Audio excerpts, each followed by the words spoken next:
하나님 말씀 역대하 23장 1절에서 15절입니다. 역대하 23장 1절에서 15절입니다.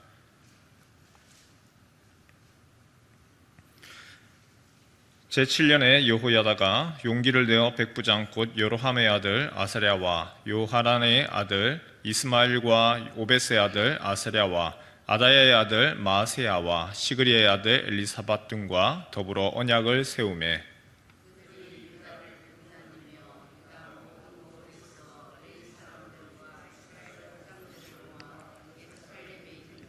온 회중이 하나님의 전에서 왕과 언약을 세우매 여호야다가 무리에게 이르되 여호와께서 다윗의 자손에게 대하여 말씀하신 대로 왕자가 즉위하여야 할지니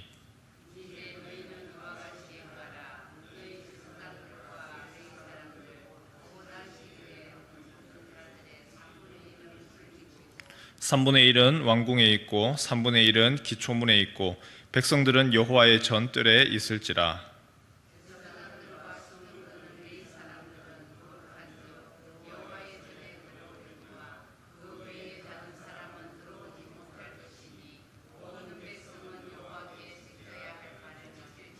레위 사람들은 각각 손에 무기를 잡고 왕을 호위하며 다른 사람이 성전에 들어오거든 죽이고 왕이 출입할 때에 경호할지니라 하니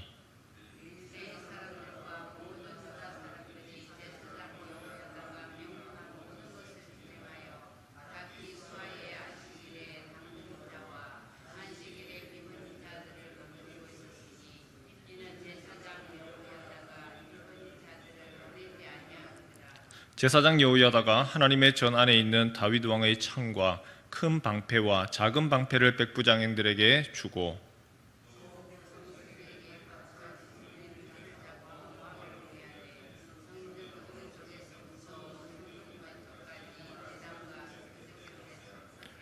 무리가 왕자를 인도해내어 면류관을 씌우며 율법책을 주고 세워 왕으로 삼을세 여호야다와 그의 아들들이 그에게 기름을 붓고 이르기를 왕이여 만세수를 누리소서 하니라.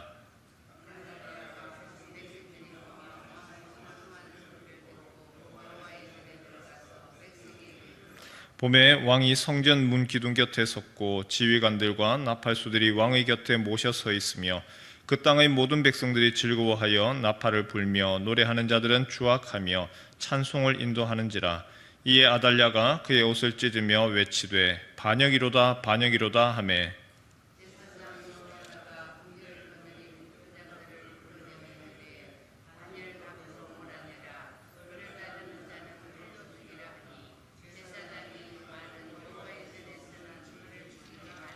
함께 있습니다. 이에 무리가 그에게 길을 열어주고 그가 왕궁 말문 어귀에 이를 때에 거기서 죽였더라. 아멘. 창세기와 요한계시록에 공통적으로 나타나는 사건이 하나가 있습니다. 창세기 3장, 바로 사탄이 뱀으로 둔갑을 하여서 여자로 하여 선악과를 먹게 하죠. 범죄를 저지릅니다. 그 범죄를 저지를 때에 하나님께서 그 범죄하게 했던 가장 근원적인 사탄에게 하나님이 이런 징계를 하시죠. 3장 15절 여자의 후손이 오면 뱀 곧 사탄의 머리를 상하게 할 거다. 너의 머리를 상하게 할 거다. 그래서 사탄이 이 말씀이 이루어지지 못하게 하려고 다윗의 자손을 끊어버리려고 아주 애를 씁니다. 요한계시록 가장 끝책이죠. 요한계시록에도 보면 12장에 보면 그런 사건이 그런 일을 소개를 하죠. 여자가 아이를 낳는데 그 아이를 사탄이 삼키려고 기다리더라. 그리고 그렇게 시도를 했는데 그 아이, 태어날 아이를 삼키려고 하는데 삼키지 못하고 독수리가 그 아이를, 그 여자를 보호하여서 그 아이가 출산하게 되고 하나님께로 올라가더라. 두 내용이 다른 내용이 아니라 같은 내용입니다. 이 땅에 그리스도께서 오실 것이고 사단을 멸할 거다. 그러나 그 사탄에 대해서는 그 아들이 나오는 것, 그리스도가 오시는 것을 사탄이 싫어하지요. 어떻게든지 제거하고 없애려 하고 그런 모든 시도들을 소개를 이미 그림으로써 보여주는 겁니다. 오늘 읽은 내용 별 내용이 아닌 것 같습니다. 내용은 이렇습니다. 왕이 있습니다. 왕의 이름이 아하시아라고 하는 왕입니다. 이 아하시아라고 하는 왕이 악한 짓을 합니다. 남쪽의 왕임에도 불구하고 아주 악한 짓을 합니다. 그 이유가 무엇이냐? 어머니의 영향을 받아서 그렇습니다. 어머니가 누구냐? 바로 아합과 이세벨의 딸, 바로 아달랴입니다. 그 어머니의 영향으로 인해서 아주 악한 짓을 하다가 그 아하시아가 죽게 됩니다. 자기만 죽는 것이 아니라 자기와 함께 형제들 그리고 아들들까지 죽습니다. 죽으니까 그 다음에 이제 아달랴 할머니로서는 손주를 왕으로 세워야 되는데 그렇게 하지 않고 가만히 보니까 내 아들이 죽었어. 내 아들의 아들들도 죽었어. 그러면 내가 왕이 되어야지. 할머니가 자기가 왕이 되고 싶은 겁니다. 아합과 이세벨의 딸, 이 아달랴가 악한 생각을 품어냅니다. 그리고는 그것을 정당화하기 위하여서 아하시아 자신에게는 손주지요. 모든 손주들을 다 죽여버렸습니다. 자기가 왕이 되기 위하여서 그렇게 모든 손주들을 죽이는 거죠. 이때에 모두 다 죽였다고 생각했는데 남아있는 아들 하나가 있었습니다. 22장 10절 말씀 같이 한번 읽죠. 22장 10절 말씀입니다. 22장 10절 그리고 11절 12절까지 우리 같이 한번 읽겠습니다. 시작.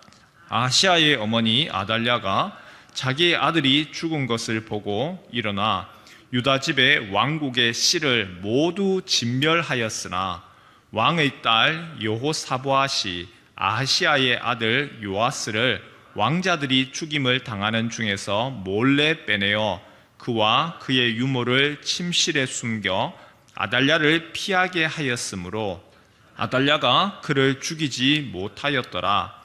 여호사보앗은 여호람 왕의 딸이요 아하시아의 누이요 제사장 여호야다의 아내이더라. 요아스가 그들과 함께 하나님의 전에 6년을 숨어있는 동안에 아달랴가 나라를 다스렸더라.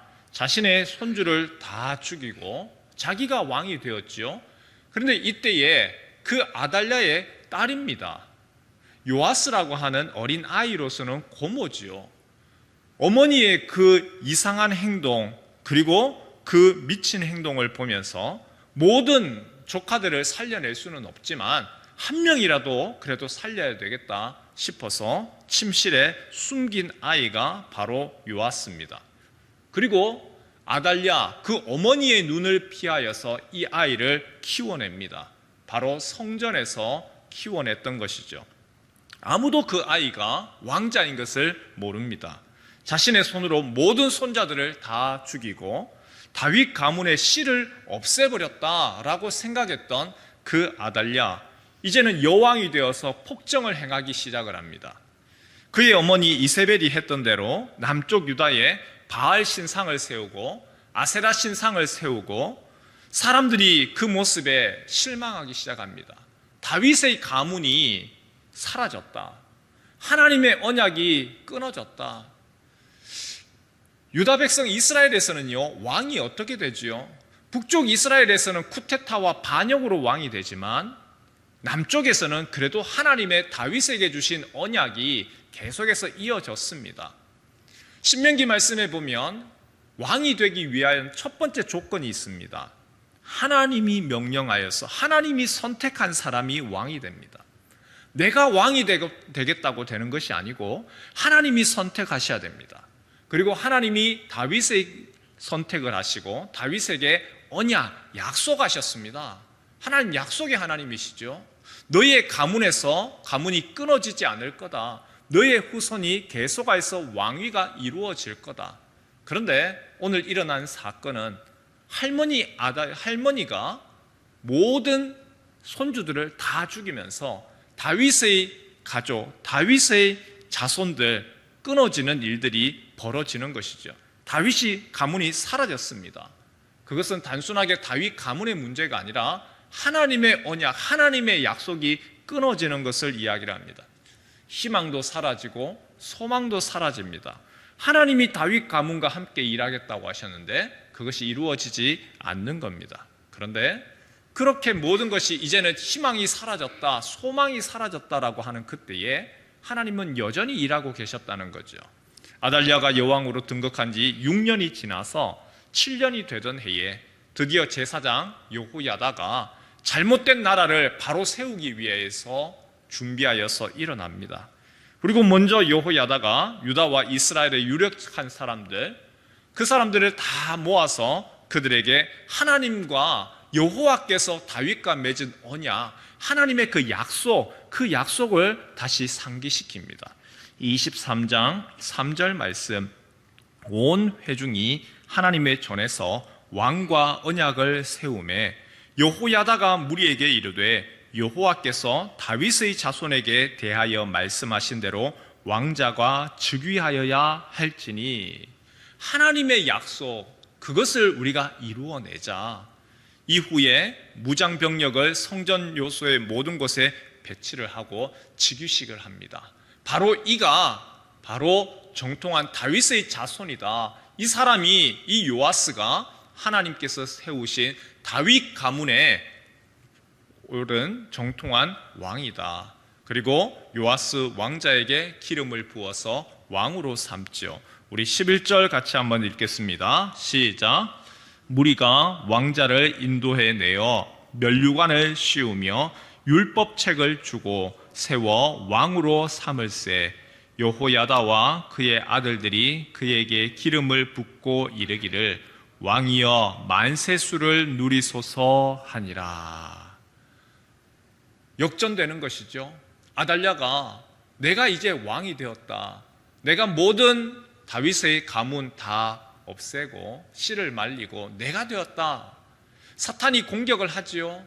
사탄이 거기에 대해서 일을 벌였습니다. 하지만 그것으로 끝난 것이 아니라 하나님이 그 때를 기다리시고 6년이라고 하는 시간 기다리시고 그리고 다시금 일어나서 반전하면서 그 모두가 다 죽었다라고 생각했지만 그 다윗의 자손을 왕으로 등극을 시키더라는 겁니다.